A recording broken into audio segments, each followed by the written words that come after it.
Naturalmente yo me doy cuenta de que los propietarios de esas 100.000 hectáreas tienen mucho que decir en este proceso. No hay que ser ingenuos en eso. Los propietarios tienen mucho que decir en este proceso. Y entonces habría que ver cómo se influye sobre las decisiones de esos propietarios,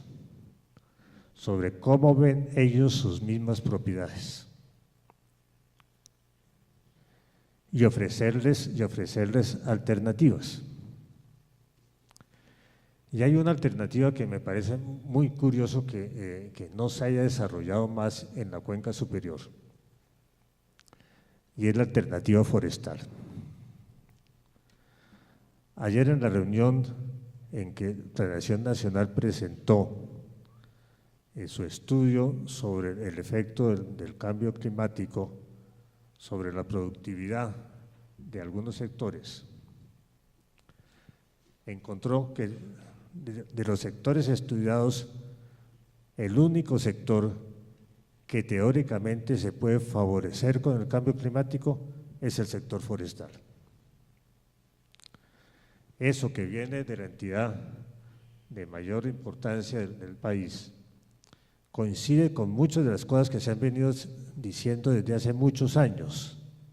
inclusive también de entidades tan importantes como el Instituto Geográfico. Siempre se ha dicho que gran parte de los suelos de la región andina deben ser dedicados a actividades forestales. ¿Por qué eso no se ha logrado? ¿Por qué solamente algunos propietarios se van por ese lado? ¿Por qué nunca ha habido inversiones suficientes para hacerlo? ¿Por qué a pesar de todos los planes de ordenamiento de las cuencas que se han hecho en la cuenca alta y en donde se ha definido qué zonas se deben dedicar a bosques, eso no se ha cumplido? Yo pienso que ese es uno de los temas que podríamos empezar a explorar si queremos mejorar la cuenca del río Bogotá. Eso era yo creo que lo que te quería decir para iniciar. Mil gracias, doctor Carrizosa, por su intervención contundente, clara, pedagógica, y puso una mirada muy, digamos, compleja y exigente para el diálogo en que estamos. Doy la palabra a la doctora Claudia Pineda, directora de Recurso Hídrico, Ministerio de Ambiente y Desarrollo Sostenible. Muchas gracias. Lo pone a uno infinitamente en aprietos hablar después del doctor Carrizosa, ¿no? Lo cual quiero decir que presento una queja formal a la organización. Cuando uno tiene que dar una mirada institucional en este tipo de foros, también se enfrenta a una condición difícil, y es que hay muchas cosas que, como usted decía, doctor Carrizosa, hay que mirar si las hubiéramos podido hacer mejor. Y hacer esa evaluación de fondo desde lo institucional no es sencillo, sobre todo cuando parte de lo que yo comentaba ayer es: tenemos una política reciente y que muchos han catalogado como muy ambiciosa, cuya implementación pues no es sencilla, adicionalmente porque tenemos también una fragmentación de competencias, por ejemplo en el tema de agua y saneamiento básico, ¿no? Que es un eje muy importante en la cuenca del río Bogotá, y entonces llegar a acuerdos en ese sentido no es sencillo. Y es que tenemos muchos instrumentos de planificación como los planes de saneamiento y manejo de vertimientos, que si bien han estado claramente reglamentados, pues su implementación no tuvo cierres financieros, y entonces nos soñamos unos municipios completamente saneados en el corto plazo cuando no teníamos cómo pagarlos y no teníamos la revisión de cuánto iba a significar eso en las tarifas y si realmente eso iba a ser posible desde lo social. Entonces, en esa reflexión de si hubiéramos podido hacer las cosas mejor, un punto muy importante es mirar ese instrumento de los planes de saneamiento y manejo de vertimientos. tienen además un objeto, un fin muy importante, y es pensarse el saneamiento no solo como los tubos que entran al municipio y sacan unas aguas y las tratan, sino desde la visión de si la cuenca que abastecía cada municipio era capaz de soportar las necesidades de agua que teníamos, y con qué nivel de calidad debíamos entregarla de acuerdo a unos usos preponderantes que teníamos en cada zona luego de cada municipio. Y entonces ayer veíamos que hay unos objetivos de calidad claramente definidos y unas zonas que son para uso recreativo, por ejemplo, que no nos admitían ningún tipo de vertimiento. Y cómo solucionar esa disyuntiva de el municipio ya está ahí, tenemos un instrumento de planificación muy importante, tenemos un uso del río ahí que para la comunidad es esencial como el uso recreativo directo, en el que necesitamos unas condiciones de calidad muy altas, pero no tenemos cierre financiero en esos planes de saneamiento que permitan llegar a esas remociones tan altas que no generen problemas en la población cuando realizamos esas descargas y nos enfrentamos al conflicto de ese uso. Entonces ahí hay unas cosas muy importantes de repensarnos en que la planificación es esencial, pero tampoco está escrita en piedra, y cuando la autoridad ambiental se enfrenta a que yo tengo que hacerle seguimiento a que se cumpla un cronograma a rajatabla, también yo siento que este momento de la sentencia es muy importante para hacerle una mirada crítica a ese instrumento y a pensarnos en si efectivamente estuvieron bien concebidos, o podemos darnos la oportunidad de replantear muchas de esas cosas de esos planes de saneamiento que están llevando a que tenemos sancionatorios sobre sancionatorios y perdemos credibilidad también con el hecho de que el municipio siente que simplemente lo que va a llegar la siguiente semana es otro sancionatorio más, pero de fondo, ¿qué nos está resolviendo en términos de calidad y de usos del agua, de la calidad que tiene que tener el río para poder hacer un uso seguro de esa agua? Este tipo de instrumentos como los planes de saneamiento y manejo de vertimientos. Y por supuesto esto conjugado al fortalecimiento de esos sistemas de monitoreo y de información que nos van a ir mostrando que no podemos pretender que el agua va a estar transparente en un año, y entonces ahí esos ejercicios que se vieron la tarde de ayer nos muestran que también hay que ser claros que llevamos un proceso de deterioro muy prolongado, que el río no va a responder mañana si le invirtamos los billones que le invirtamos en el primer año, y que esos instrumentos de planificación sí han estado ahí, y si necesitamos replantearnos, aunque iniciemos las acciones de manera muy pronta o ya las hayamos iniciado, todos tenemos que estar claros que el uso seguro del río en ciertas zonas no se va a dar mañana, y eso no nos puede tampoco desmoralizar en el ejercicio. Y no nos puede dejar de hacer sentir que vale la pena la participación a través de los consejos de cuenca, sino que necesitamos tener la posibilidad de discutirnos esos instrumentos, de discutir la pertinencia de lo que hoy tenemos en esos cronogramas, y por supuesto pensar que los objetivos de calidad del río no se van a lograr mañana, que puede ser que necesitemos unos objetivos de calidad de corto, otros de mediano y otros de largo plazo, que van a responder a las condiciones en las que efectivamente un cuerpo de agua como estos y todos sus afluentes pues van a ir en un mejoramiento continuo, pero que no se da al otro día. Mil gracias, doctora Claudia, por su propuesta en el diálogo, mirar la gestión y los instrumentos a utilizar, conociendo muy bien el contexto y dentro de miradas de largo plazo, porque aquí lo que estamos hablando es para generaciones enteras que vienen y no para mañana, seguramente. Doy la palabra a la doctora Susana Muhammad González, de la Secretaría Distrital de Ambiente. Vale, muchas gracias. Pues voy a poner un poco la perspectiva de los retos que tiene la Autoridad Ambiental Urbana en Bogotá. Si bien el doctor Carrizosa se refirió a la cuenca alta, esa cuenca alta tiene gran influencia en la calidad del agua que llega finalmente a las plantas de tratamiento de Chingaza y de Tibitoc, y que lo que hemos visto por el desarrollo urbanístico en la sabana, hemos empezado a desarrollar industria y habitabilidad en zonas de captación de agua para el acueducto de Bogotá, hace que el agua llegue cada vez más contaminada a la planta de tratamiento, y eso le está generando a la ciudad unos constantes costos adicionales muy complejos de la capacidad de tratamiento del agua. Y dentro de esa cuenca del río Bogotá están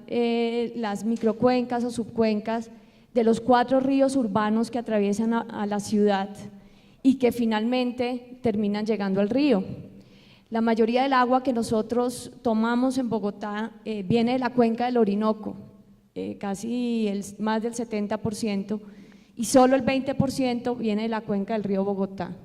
Bogotá, por lo tanto, trasvasa el agua con los impactos ambientales que eso también va a tener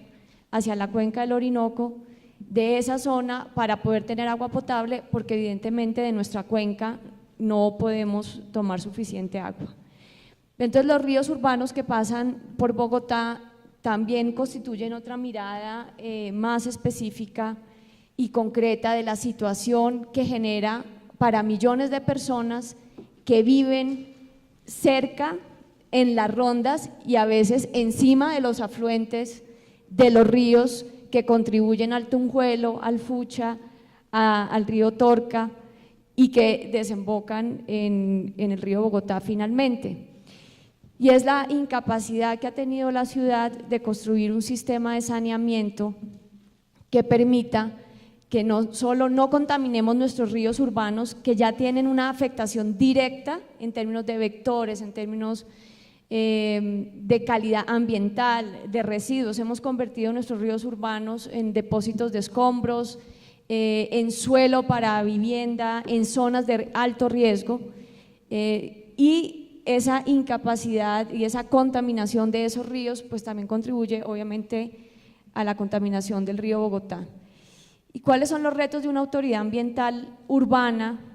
para lograr también contribuir al proceso de saneamiento de la ciudad y de descontaminación? Es más, deberíamos más bien pensar en el paradigma de la no contaminación, pero evidentemente pues ya estamos en un proceso de recuperación. El primer reto es regular a una empresa pública como la empresa de Acueducto de Bogotá,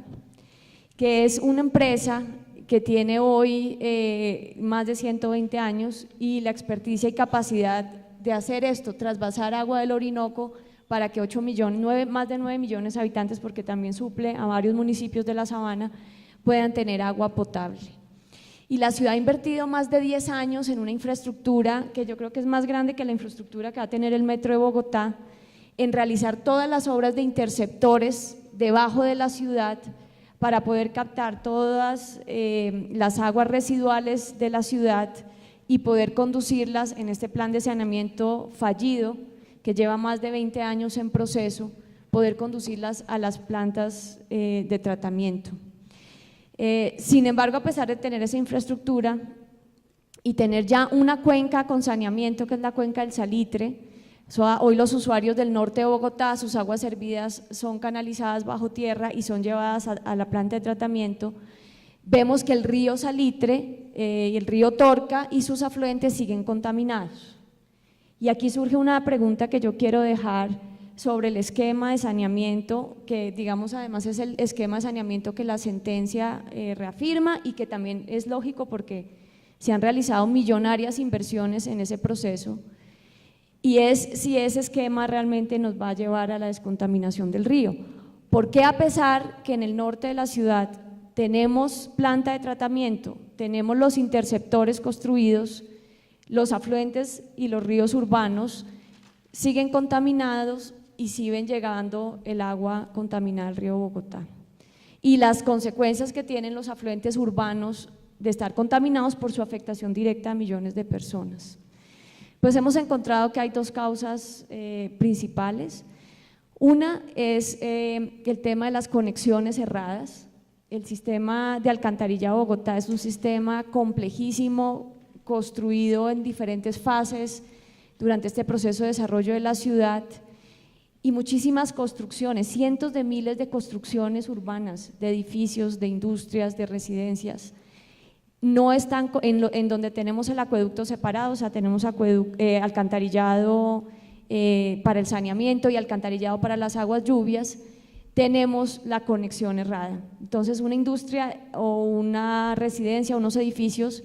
en vez de estar conectando el alcantarillado de aguas negras al de aguas negras, lo tiene erradamente conectado al de aguas lluvias y terminamos teniendo vertimientos directo a las aguas de los ríos, quebradas de la ciudad, más de 200 quebradas que tiene Bogotá,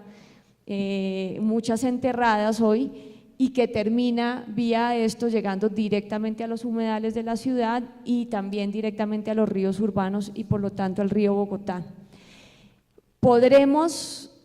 ¿Cómo resolvemos los cientos de miles de conexiones cerradas? Que simplemente identificarlas es ya una proeza, porque la ciudad además se construyó informalmente, el 80% de los barrios de Bogotá nacieron informalmente, sin planificación y poco a poco fueron legalizándose y los servicios públicos fueron llegando. Y serán las millonarias inversiones y los más de 20, 30, 40 años para que podamos ver la construcción de la planta de canoas realizada, la solución para llegar realmente a disminuir el impacto que tiene hoy el saneamiento básico de Bogotá en la cuenca media y la cuenca baja del río, y que además es el principal problema realmente de contaminación del río. Creo que es una pregunta que quiero dejar ahí. Lo segundo, ¿cómo hacemos para recuperar los afluentes de los ríos urbanos? Y también la estructura ecológica de la ciudad, que tiene implicaciones en la adaptación del cambio climático de la ciudad. El dilema, porque esto es un tema de dilemas y tensiones, y las dilemas y tensiones en el fondo son dilemas y tensiones políticas. ¿Cómo podemos recuperar la estructura ecológica que garantizaría por lo menos la vida de los ríos urbanos en la parte alta, que hoy tiene una calidad hídrica buena y excelente? Es impresionante ir al Tunjuelo, ver dónde nace, cómo en la parte alta de la ciudad es un río sano y cómo llega a la zona urbana y pues se contamina. ¿Cómo logramos eso cuando Bogotá está ya hoy en sus límites geográficos y físicos? Bogotá no tiene para dónde expandirse a menos que sigamos pensando en el paradigma de expansión a los suelos más fértiles de Colombia, que son los suelos de la sabana de Bogotá, y empecemos y continuemos en un proceso de conurbación con los municipios vecinos, con lo que significa eso en la afectación de la cuenca y del recurso hídrico. Con esa presión del suelo que hace hoy que más de 30.000 habitantes vivan encima de quebradas y encima de cuerpos hídricos que son directamente afluentes del río Bogotá, ¿cómo vamos a lograr mantener una estructura ecológica que nos permita mitigar efectos de cambio climático y lograr realmente recuperar los ríos urbanos que hoy son fuerte afluente? Nosotros en este gobierno hicimos un esfuerzo muy grande que quedó frustrado y que es además un dilema y una discusión política permanente que debe continuar en Bogotá, y es el ordenamiento territorial. Puede favorecer con el cambio climático es el sector forestal. Eso que viene de la entidad de mayor importancia del país coincide con muchas de las cosas que se han venido diciendo desde hace muchos años, inclusive también de entidades tan importantes como el Instituto Geográfico. Siempre se ha dicho que gran parte de los suelos Naturalmente yo me doy cuenta que los propietarios de esas 100.000 hectáreas tienen mucho que decir en este proceso. No hay que ser ingenuos en eso. Los propietarios tienen mucho que decir en este proceso. Y entonces habría que ver cómo se influye sobre las decisiones de esos propietarios, sobre cómo ven ellos sus mismas propiedades, y ofrecerles alternativas. Y hay una alternativa que me parece muy curioso que no se haya desarrollado más en la cuenca superior, y es la alternativa forestal. La región andina debe ser dedicados a actividades forestales. ¿Por qué eso no se ha logrado? ¿Por qué solamente algunos propietarios se van por ese lado? ¿Por qué nunca ha habido inversiones suficientes para hacerlo? ¿Por qué a pesar de todo los están? Ayer en la reunión en que Planeación Nacional presentó su estudio sobre el efecto del cambio climático sobre la productividad de algunos sectores, encontró que de los sectores estudiados, el único sector que teóricamente se puede